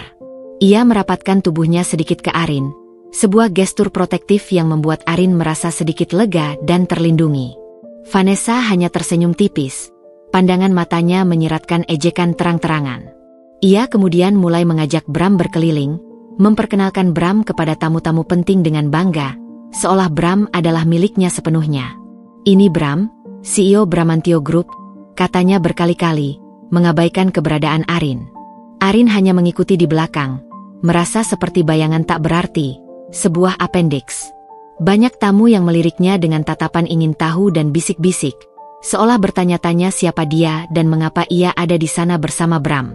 Saat sesi makan malam tiba, Vanessa mengatur agar Arin duduk agak jauh dari Bram, di meja yang berbeda. Bram duduk di meja utama bersama orang tuanya, Vanessa, dan beberapa kolega pentingnya yang berpenampilan mapan. Arin, di sisi lain, duduk di meja samping, bersama beberapa kenalan jauh keluarga Bramantio yang tidak terlalu penting, dan sebagian besar dari mereka hanya meliriknya dengan acuh tak acuh. Arin merasa sakit hati. Ini adalah cara Vanessa untuk menegaskan posisinya, untuk menunjukkan siapa yang sebenarnya memegang kendali dan siapa yang hanya penumpang. Di tengah obrolan yang riuh dan dentingan sendok garpu, Arin mendengar suara Vanessa yang sengaja dibuat lebih keras, menarik perhatian semua orang di meja utama. "Bram, kau ingat waktu kita mengadakan pesta di sini dulu? Kau bahkan masih bisa menari, selalu menjadi bintang di lantai dansa." Ada nada nostalgia dan sedikit kesedihan yang dibuat-buat di suaranya, berhasil menarik simpati para tamu. "Aku sangat rindu masa-masa itu. Semoga kau bisa pulih sepenuhnya, Bram. Aku selalu percaya padamu, kau pasti bisa berdiri dan menari lagi." Arin merasakan jantungnya berdenyut nyeri. Kata-kata Vanessa bukan hanya nostalgia yang tulus, tapi juga sebuah serangan halus yang mengingatkan semua orang tentang kondisi fisik Bram, dan betapa Arin tidak bisa memberikan apa yang Vanessa bisa berikan dulu. Seorang pasangan yang bisa menari bersamanya, seorang pasangan yang normal dan tanpa kekurangan fisik. Ini adalah cara Vanessa untuk mengukuhkan statusnya sebagai satu-satunya wanita yang bisa benar-benar memahami dan mendukung Bram. Namun, puncak dari drama malam itu terjadi ketika Vanessa tiba-tiba berdiri di depan mikrofon kecil di panggung, mengumumkan sebuah penggalangan dana kecil untuk Yayasan Amal yang mendukung pasien dengan cedera tulang belakang. Ini adalah bentuk dukungan kami yang tulus untuk Tuan Bram yang terkasih, dan juga untuk orang-orang hebat seperti Tuan Bram yang berjuang setiap hari untuk pulih dan bangkit, kata Vanessa penuh haru, suaranya nyaris bergetar, sambil melirik Bram dan kemudian Arin dengan senyum sinis yang tak luput dari pandangan Arin. Di belakangnya, di layar besar, muncul foto-foto Bram di masa jayanya, saat ia masih bisa berjalan dan beraktivitas normal, yang membuat sebagian tamu terharu dan bertepuk tangan. Arin merasa marah, malu, dan juga iba. Vanessa menggunakan kondisi Bram yang sensitif untuk mendapatkan simpati publik, sekaligus merendahkan Bram secara tidak langsung di depan umum. Ini juga seolah menegaskan bahwa Arin, sebagai istri Bram, tidak memiliki peran atau hak untuk berbicara tentang Bram di ranah publik seperti itu, karena Vanessa adalah penjaga utama citra dan kondisi Bram. Arin melihat Bram mengepalkan tangannya di kursi rodanya, dengan rahang mengeras. Wajahnya mengeras, ekspresinya terlihat terluka dan marah. Arin tahu, Bram sangat tidak suka dikasihani, apalagi diperlakukan seperti proyek amal. Bram adalah pria yang kuat, bangga, dan mandiri. Tindakan Vanessa malam itu adalah serangan langsung terhadap harga diri Bram, dan juga Arin sebagai istrinya. Arin merasa ingin berteriak, ingin membela Bram di hadapan semua orang, ingin mengatakan bahwa Bram jauh lebih dari sekadar pasien cedera tulang belakang. Tapi ia tidak bisa. Ia hanyalah gadis polos yang terpaksa menikah, tanpa suara yang cukup kuat di dunia gemerlap ini. Malam itu, Arin menyadari bahwa perang ini bukan hanya tentang dirinya dan Vanessa. Ini juga tentang Bram, tentang harga dirinya, tentang perjuangannya untuk tetap kuat. Dan Arin, mau tidak mau, harus berdiri di sisinya, meski ia belum tahu bagaimana. Kembali ke rumah Bramantio setelah pesta yang menyesakan, suasana terasa berat dan sunyi. Arin hanya ingin segera sampai di kamarnya, melepas gaun yang terasa menyesakan jiwa, dan membiarkan air matanya tumpah ruah. Namun, sebelum ia sempat beranjak dari ruang tamu yang masih dipenuhi aura lelah perjalanan, Bram menghentikan kursi rodanya. "Arin, tunggu sebentar." Suaranya serak, berbeda dari nada tenang dan berwibawa yang biasa ia gunakan. Arin menoleh, rasa lelah dan sedih masih menyelimuti. Bram menatapnya dengan tatapan yang sulit diartikan. Ada campuran amarah yang terpendam, kekecewaan yang mendalam, dan sesuatu yang lain. Sesuatu yang tampak seperti permohonan maaf yang tulus. Aku minta maaf soal pesta tadi," ucap Bram pelan, matanya menatap lantai marmer yang dingin. "Vanessa memang keterlaluan. Aku tidak menyangka dia akan sejauh itu." Arin menggeleng, hatinya terasa perih melihat Bram yang terlihat begitu terluka. Bukan hanya oleh perlakuan Vanessa, tapi juga oleh rasa malu yang mungkin ia rasakan. "Tidak, Bram. Bukan salahmu." Arin melangkah mendekat, nalurinya ingin menenangkan pria itu. Ia tahu, tindakan Vanessa bukan hanya melukai Arin, tapi juga harga diri Bram sendiri sebagai seorang pria dan pemimpin. "Aku tahu dia mengganggumu," lanjut Bram, kini menatap lurus ke mata Arin, sorot matanya tegas namun lembut. "Aku tidak akan membiarkan dia melakukannya lagi. Kau adalah istriku. Posisimu di sini, lebih dari sekadar kesepakatan." Ada penekanan pada kata-kata terakhirnya yang membuat jantung Arin berdesir kencang. Sebuah pengakuan yang tak terucap namun begitu jelas. Malam itu, Bram meminta Arin menemaninya di ruang perpustakaan, seperti biasa. Namun, kali ini, suasana terasa berbeda. Bram tidak membahas pekerjaan atau rencana bisnis. Ia hanya meminta Arin membacakan salah satu novel klasik yang ia punya. Sebuah kisah roman yang penuh dengan perjuangan dan cinta sejati yang mengalahkan segala rintangan. Arin memilih sebuah buku dengan sampul usang dan mulai membaca dengan suara lembut, sesekali melirik Bram. Pria itu memejamkan mata, kepalanya sedikit bersandar di sandaran kursi roda, mendengarkan setiap kata dengan saksama, seolah ia sedang menyelami setiap emosi yang Arin bacakan. Ruangan itu terasa begitu damai, kontras dengan kekacauan emosi yang Arin rasakan beberapa jam sebelumnya. Dalam ketenangan itu, hanya suara Arin dan detak jantungnya yang beradu. Arin merasa ada ikatan yang semakin kuat di antara mereka. Ia mulai melihat sisi rentan Bram yang jarang ditunjukkan pada orang lain, sisi yang hanya ia yang bisa lihat, sebuah kepercayaan yang begitu dalam. Ketika Arin selesai membaca satu bab, Bram membuka matanya perlahan. "Arin," panggilnya pelan, suaranya nyaris berbisik. "Aku tahu pernikahan ini berawal dari hal yang salah. Aku tahu kau terpaksa. Aku tidak bisa memberikanmu cinta yang romantis seperti yang mungkin kau impikan." Ada jeda panjang, Arin menahan napas, menanti kelanjutan kata-kata Bram. "Tapi, aku ingin kau tahu, aku tidak pernah melihatmu sebagai beban. Sama sekali tidak. Aku bersyukur kau ada di sini, bersamaku." Pengakuan tulus dari Bram itu menghantam Arin seperti ombak. Itu bukan pernyataan cinta yang membara, tapi lebih dari itu, sebuah pengakuan tulus yang datang dari hati yang terluka, sebuah penerimaan yang Arin tidak pernah duga. Arin merasakan air mata hangat membasahi pipinya, mengalir tanpa bisa ia kendalikan. Ia tidak tahu harus menjawab apa. Bibirnya keluh, dicekik oleh emosi yang membuncah. Bram mengulurkan tangannya, menyentuh pipi Arin dengan ibu jarinya, mengusap lembut air mata yang mengalir. Sentuhan itu ringan, namun menggetarkan seluruh jiwa Arin, seolah menyalurkan kehangatan yang selama ini ia butuhkan. "Jangan menangis, Arin," bisik Bram, matanya menatap Arin dalam-dalam, penuh perhatian dan kepedulian. "Aku tidak ingin melihatmu sedih karena aku." Malam itu, di tengah heningnya perpustakaan yang disinari temaram lampu baca, dan di bawah tatapan tulus Bram yang penuh pengertian, Arin merasa sesuatu yang baru tumbuh di hatinya. Itu bukan lagi sekadar rasa simpati, bukan lagi sekadar rasa hormat, atau kewajiban yang membelenggu. Itu adalah benih-benih perasaan yang lebih dalam, perasaan yang ia sendiri belum berani mengakui, namun kini terasa begitu nyata dan kuat. Arin mulai menyadari, ia bukan hanya peduli pada Bram. Ia mulai mencintai Bram. Sebuah ironi yang begitu pahit, mengingat bagaimana pernikahan ini dimulai, namun juga sebuah keindahan yang tak terduga. Cinta itu tumbuh di tempat yang paling tidak terduga, di tengah badai konflik dan keterpaksaan yang membelenggunya. Arin menatap Bram, melihat ketulusan di mata pria itu, melihat harapan yang terpancar. Ia tahu, ia harus melakukan sesuatu. Ia tidak bisa lagi hanya menjadi Arin yang pasrah dan menerima. Ia harus membela Bram, membela diri, dan memperjuangkan tempatnya di sisi pria ini, bukan hanya sebagai istri di atas kertas, melainkan sebagai pasangan sejati yang utuh, yang saling mendukung dan mencintai. Malam setelah Bram secara tak langsung mengakui perasaannya, Arin tidak bisa tidur.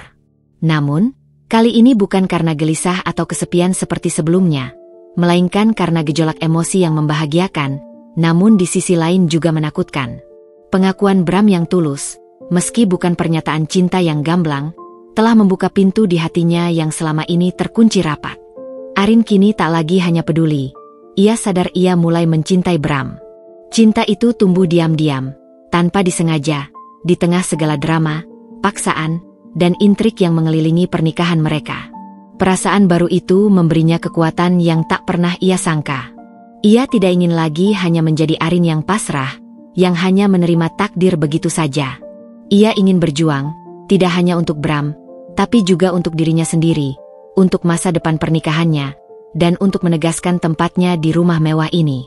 Perkataan Vanessa yang merendahkan di pesta itu, dan tatapan dingin penuh penilaian dari Nyonya Martha, kini tidak lagi membuatnya ciut atau merasa kecil. Sebaliknya, itu memicu tekadnya, membakar semangat perlawanan di dalam dirinya. Keesokan paginya, Arin bangun lebih awal dari biasanya, bahkan sebelum Mbak Siti memulai aktivitas di dapur. Ia memutuskan untuk tidak lagi berdiam diri. Langkah pertamanya adalah mendalami dunia Bram, dunia yang selama ini terasa asing baginya. Ia pergi ke perpustakaan pribadi Bram. Bukan untuk membaca novel roman yang ia sukai, melainkan untuk mencari buku-buku tentang bisnis, properti, dan ekonomi. Ia ingin memahami apa yang Bram kerjakan, agar ia bisa menjadi teman diskusi yang lebih baik, bukan hanya pendengar pasif. Ia tahu ini tidak akan mudah. Ia tidak punya latar belakang pendidikan formal yang memadai di bidang ini.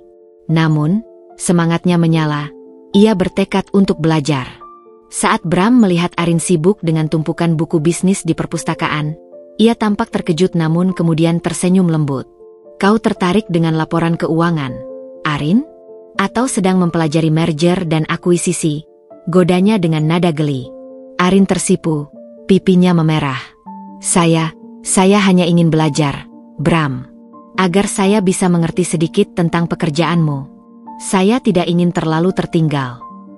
Bram menatapnya dengan pandangan bangga dan penuh pengertian. "Kalau begitu, aku akan mengajarimu. Jangan sungkan bertanya apapun, bahkan hal paling dasar sekalipun."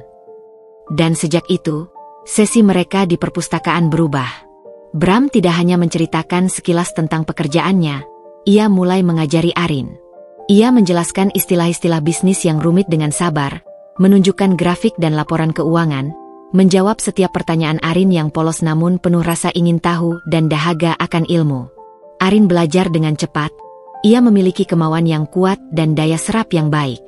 Ia juga tak ragu bertanya berulang kali sampai ia benar-benar paham.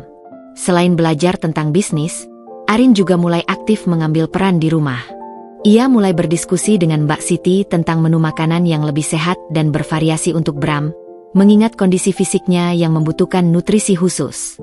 Ia juga sering menemani Bram menjalani terapi fisik yang rutin, mempelajari bagaimana ia bisa membantu Bram dalam latihan-latihan kecil, dan memberikan semangat serta dukungan moral yang tulus. Perlahan, perannya di rumah ini mulai terasa lebih nyata, bukan hanya sebagai istri kontrak yang hanya sekadar hadir, melainkan sebagai pendamping sejati yang peduli dan terlibat. Namun, yang paling penting, Arin memutuskan untuk menghadapi Vanessa secara langsung. Ia tahu tidak bisa menghindari konfrontasi ini selamanya. Ia perlu menegaskan posisinya, tidak hanya di mata Bram, tapi juga di mata Vanessa dan keluarga ini. Suatu siang, ketika Vanessa datang ke rumah dan seperti biasa, langsung menuju ruang kerja Bram tanpa memedulikan siapapun, Arin mengikutinya. Jantungnya berdebar kencang, namun ia memantapkan langkahnya. "Nona Vanessa," panggil Arin dengan suara tegas, namun tenang, tidak ada nada takut atau gentar. Ia berdiri di ambang pintu, menatap Vanessa yang terkejut dengan kehadirannya yang tiba-tiba. Bram yang sedang membolak-balik berkas, mengangkat pandangannya, terkejut melihat Arin. Vanessa menoleh, alisnya terangkat angkuh. "Ada apa, Arin?" "Aku sedang sibuk dengan Bram, kami ada urusan penting."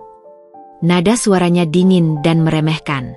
"Saya rasa ada beberapa hal yang perlu kita luruskan," kata Arin, pandangannya lurus ke mata Vanessa, tak goyah sedikit pun.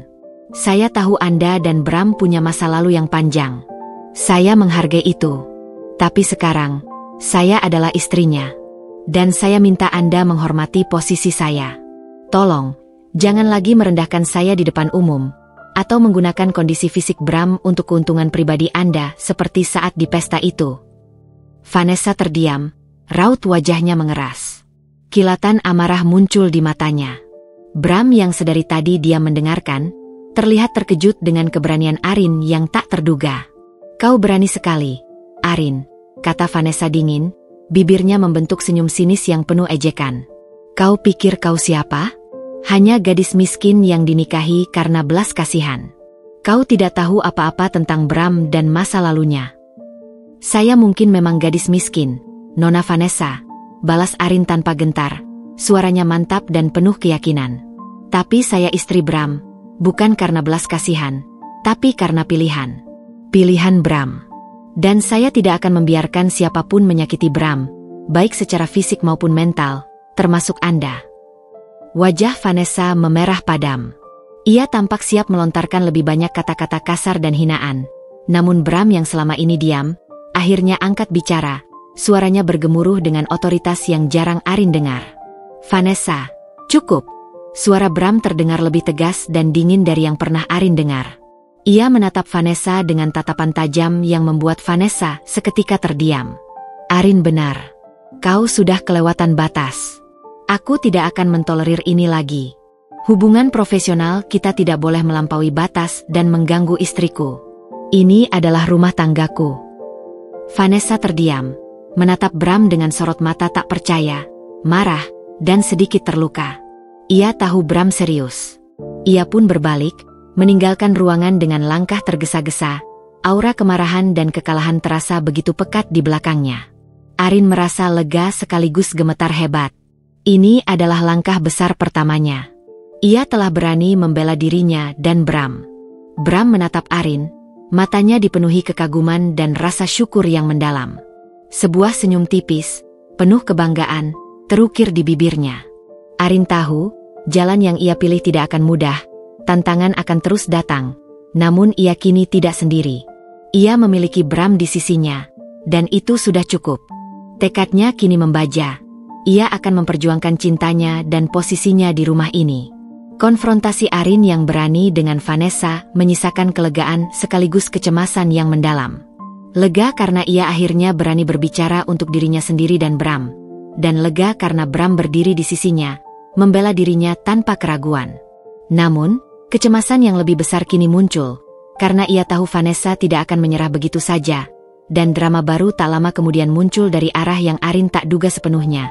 Nyonya Martha, ibu Bram. Keesokan paginya, suasana di meja makan terasa lebih dingin dan membekukan dari biasanya. Nyonya Martha duduk di kepala meja, memegang cangkir tehnya dengan anggun, namun ekspresinya kaku dan sorot matanya yang tajam menatap Arin tanpa berkedip. Bram, yang juga ada di sana, merasakan ketegangan yang tiba-tiba melingkupi ruangan. Ia bahkan sedikit tegang. Arin, panggil Nyonya Martha dengan suara tenang namun menusuk. Suaranya mengandung otoritas yang tak terbantahkan, membuat Arin menahan napas dan jantungnya berdegup kencang. Saya dengar semalam ada sedikit keributan di ruang kerja Bram. Dan saya juga dengar kau tidak sopan terhadap Vanessa.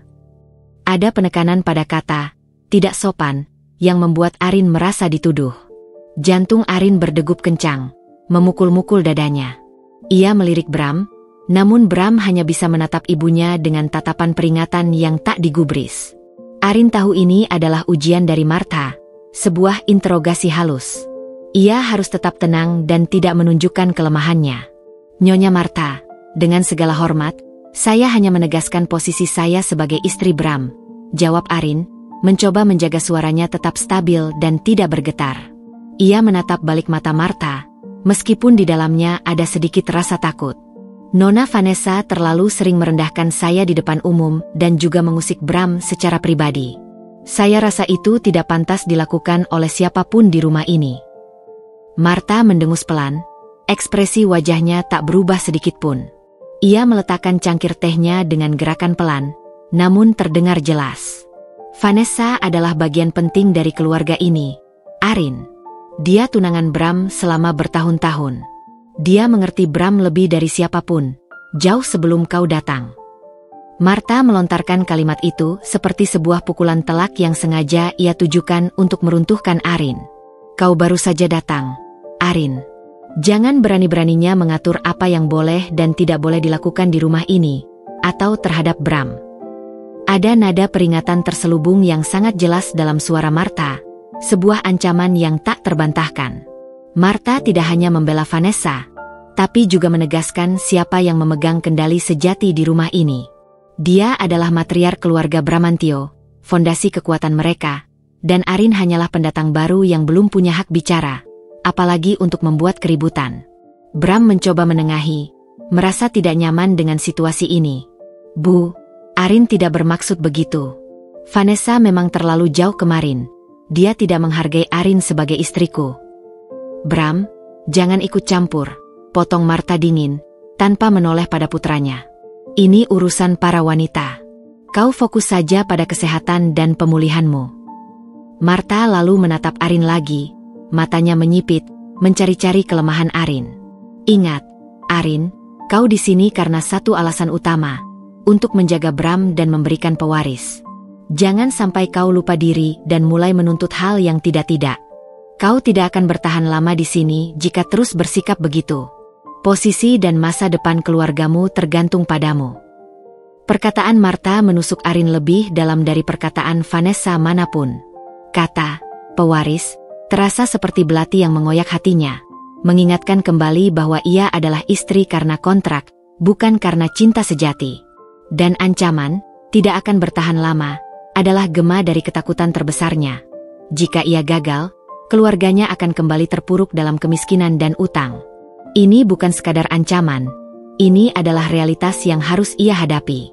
Air mata menggenang di mata Arin, namun ia menahannya sekuat tenaga, mengedipkan mata beberapa kali agar tidak jatuh.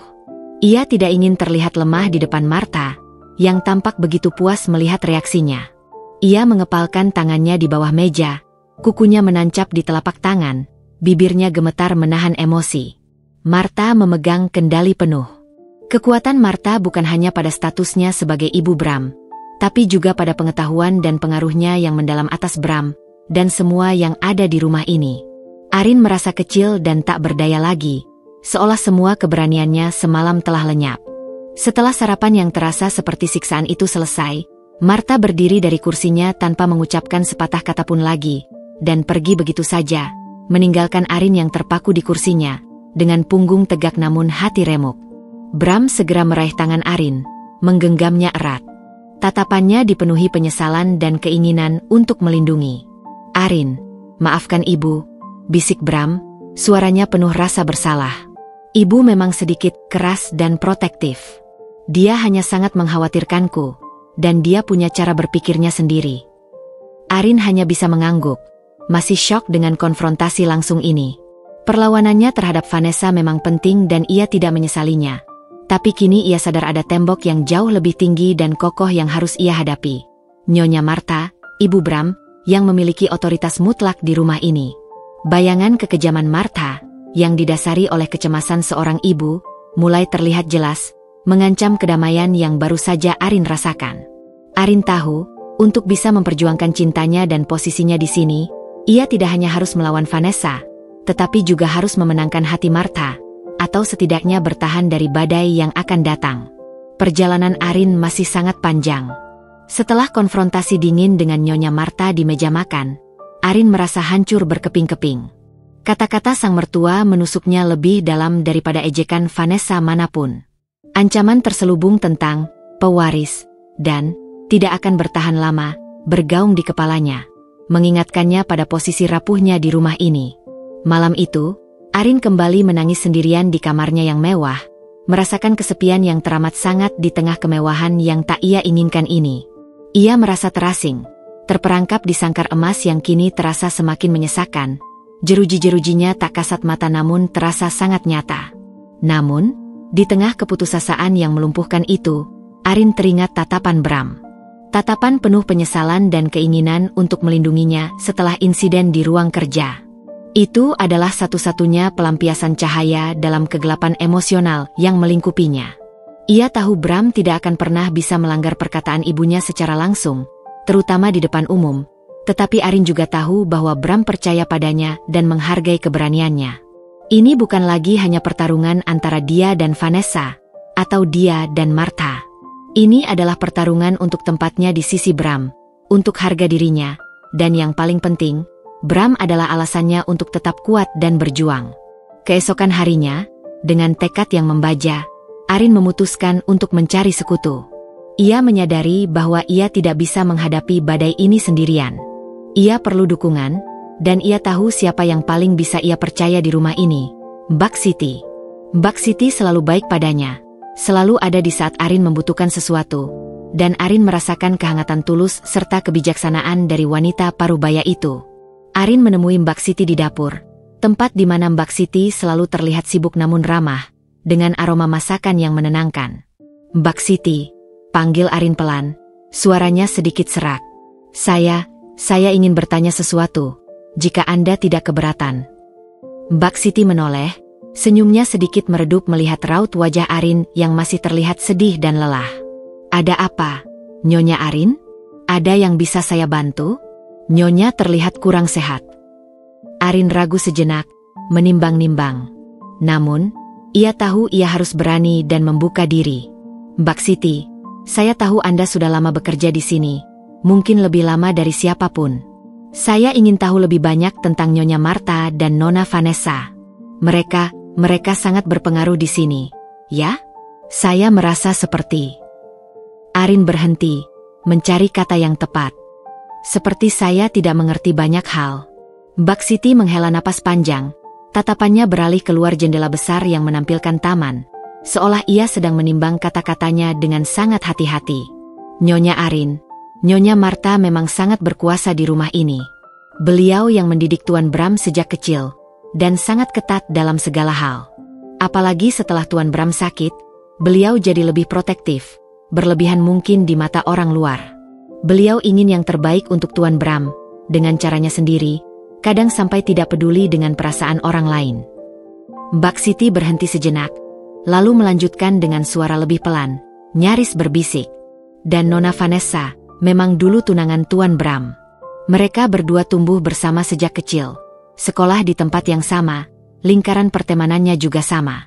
Nona Vanessa juga sangat ambisius dan cerdas. Dia punya posisi penting di perusahaan Tuan Bram sebelum kecelakaan itu.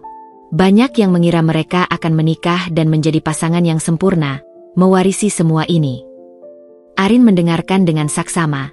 Setiap kata Mbak Siti menjadi kepingan puzzle yang mulai menyusun gambaran besar. Jadi, Nona Marta sangat menyukai Nona Vanessa untuk Bram. Mbak Siti mengangguk pelan, raut wajahnya terlihat sedikit kasihan. Begitulah. Beliau sangat berharap Nona Vanessa bisa mendampingi Tuan Bram, baik di keluarga maupun di bisnis. Tapi, setelah kecelakaan yang menimpa Tuan Bram itu, Nona Vanessa sempat menjauh, Nyonya, selama berbulan-bulan. Ada nada kesedihan samar dalam suara Mbak Siti, seolah ia mengingat betapa beratnya masa itu bagi Bram. Informasi itu bagai percikan cahaya bagi Arin, sebuah titik terang di tengah kegelapan. Jadi Vanessa tidak sesetia yang ia tunjukkan sekarang. Ada celah, ada kelemahan dalam citra sempurna Vanessa. Vanessa sempat menjauh? Maksudnya bagaimana, Mbak? Tanya Arin, tak sabar. Iya, Nyonya. Dulu setelah Tuan Bram sakit parah, kondisinya sangat kritis dan sulit diprediksi. Nona Vanessa sangat terpukul katanya. Beliau sempat tidak mengunjungi Tuan Bram di rumah sakit maupun di rumah selama berbulan-bulan. Sibuk dengan urusannya sendiri di luar negeri, seolah menghindari kenyataan. Nyonya Marta sempat sangat kecewa dengan Nona Vanessa saat itu, meskipun tidak pernah diucapkan terang-terangan. Beliau merasa Nona Vanessa tidak ada di saat Tuan Bram sangat membutuhkan dukungan. Mbak Siti menatap Arin, sebuah pandangan penuh makna. Informasi itu bagai percikan api yang menyulut bara di hati Arin. Jadi, Vanessa bukanlah pahlawan tanpa celah seperti yang ia coba tunjukkan. Ada masa lalu di mana ia justru meninggalkan Bram saat Bram paling terpuruk. Arin melihat sebuah jalan. Ia tahu Marta menginginkan yang terbaik untuk Bram, tetapi pandangannya mungkin kabur oleh loyalitas masa lalu dan ambisinya. Arin harus menunjukkan bahwa ia, Arin, bisa menjadi yang terbaik untuk Bram. Bahkan lebih baik dari yang Vanessa tawarkan, lebih tulus dan tanpa pamrih. Setelah percakapan panjang yang membuka matanya itu, Arin tidak hanya fokus pada belajar bisnis. Ia mulai mengamati setiap detail di rumah, setiap kebiasaan Bram, dan setiap dinamika keluarga. Ia akan lebih sering menawarkan diri menemani Bram ke sesi terapi, membacakan laporan bisnis di samping tempat tidurnya, dan bahkan mencoba belajar membuat resep makanan kesukaan Bram yang dulu tidak pernah ia sentuh. Arin tahu ia harus membuktikan dirinya, bukan hanya dengan kata-kata atau konfrontasi frontal, tetapi dengan tindakan nyata, dengan dedikasi dan kepedulian yang tulus. Ia harus menunjukkan bahwa ia adalah istri yang peduli, yang berkomitmen, dan yang bisa diandalkan, bahkan lebih dari yang Marta atau Vanessa bayangkan. Sangkar emas itu memang memiliki retakan, dan Arin bertekad untuk memanfaatkan retakan itu untuk menemukan kebebasannya, dan juga tempatnya yang tak tergantikan di hati Bram. Dengan informasi baru yang ia dapatkan dari Mbak Siti, Arin merasa memiliki arah yang jauh lebih jelas dan pasti. Ia tidak bisa lagi hanya bereaksi pasif terhadap keadaan. Ia harus bertindak proaktif. Tekadnya membaja, menguat setelah setiap tantangan yang ia hadapi. Jika Nyonya Marta menginginkan yang terbaik untuk Bram, yang selama ini ia yakini hanya bisa diberikan oleh Vanessa, Arin akan membuktikan bahwa ia adalah yang terbaik itu, bahkan jika caranya sangat berbeda dari ekspektasi dan pemikiran picik mereka. Arin memulai hari-harinya dengan rutinitas yang jauh lebih terstruktur dan penuh tujuan. Ia akan bangun lebih pagi, bahkan sebelum matahari terbit, menyiapkan sarapan ringan sendiri di dapur yang luas, dan kemudian langsung menuju perpustakaan. Bram, yang terbiasa melihatnya muncul setelah beberapa jam, kini menemukan Arin sudah duduk di meja besar, dengan tumpukan buku-buku bisnis terbuka di depannya, lengkap dengan catatan-catatan kecil yang penuh dengan pertanyaan dan rangkuman. "Pagi, Bram," sapa Arin dengan senyum tulus yang memancarkan energi. "Aku sedang mencoba memahami konsep ini. Apa itu diversifikasi portofolio, dan mengapa itu sangat penting untuk keuangan perusahaan?" Ia bertanya dengan mata berbinar penuh rasa ingin tahu. Bram, yang awalnya terkejut dengan inisiatif Arin, kini tersenyum hangat. Sebuah senyum yang semakin sering terlihat di wajahnya akhir-akhir ini. "Pagi, Arin. Bagus sekali. Duduklah, aku akan menjelaskannya padamu secara detail." Sesi belajar mereka menjadi semakin intens dan mendalam. Arin tidak hanya menghafal istilah, tapi benar-benar mencoba memahami konsep dasar bisnis dan ekonomi. Ia mulai bertanya tentang proyek-proyek Bram, strategi investasi, bahkan terkadang mengemukakan ide-ide sederhana dari sudut pandangnya yang polos, namun justru Bram apresiasi, karena seringkali itu adalah ide-ide segar yang tidak terpikirkan olehnya. Hubungan mereka tumbuh semakin dalam, bukan hanya sebagai suami istri di atas kertas, tetapi juga sebagai tim yang solid dan saling mendukung. Selain belajar tentang bisnis, Arin juga lebih proaktif dalam merawat Bram. Ia memastikan Bram minum obat tepat waktu, mengatur jadwal terapi agar tidak bentrok dengan jadwal penting Bram, dan bahkan seringkali ikut mendampingi Bram ke sesi fisioterapi di klinik khusus. Ia akan berbicara dengan terapis, menanyakan kemajuan Bram, dan mempelajari latihan-latihan yang bisa mereka lakukan di rumah untuk mempercepat pemulihan Bram. Perhatian tulus Arin ini terasa sangat berbeda bagi Bram. Itu bukan perhatian profesional dari perawat yang digaji, melainkan kepedulian tulus dari seseorang yang benar-benar peduli, yang tak mengharap imbalan. Reaksi pertama dari perubahannya datang dari Nyonya Martha. Ia mengamati perubahan Arin dengan mata tajamnya. Setiap gerak-gerik Arin tak luput dari perhatiannya. Awalnya, ada kerutan di dahinya, seolah Martha mencoba menemukan motif tersembunyi atau kepalsuan di balik dedikasi Arin. Ia sepertinya menunggu Arin untuk menyerah atau menunjukkan ketidakjujuran. Namun, Arin tidak melakukan ini untuk pamer atau mendapatkan pujian. Ia melakukannya karena tulus dari hati, karena ia ingin menjadi yang terbaik untuk Bram. Perlahan, Martha mulai melihat konsistensi dan dedikasi Arin yang tak tergoyahkan.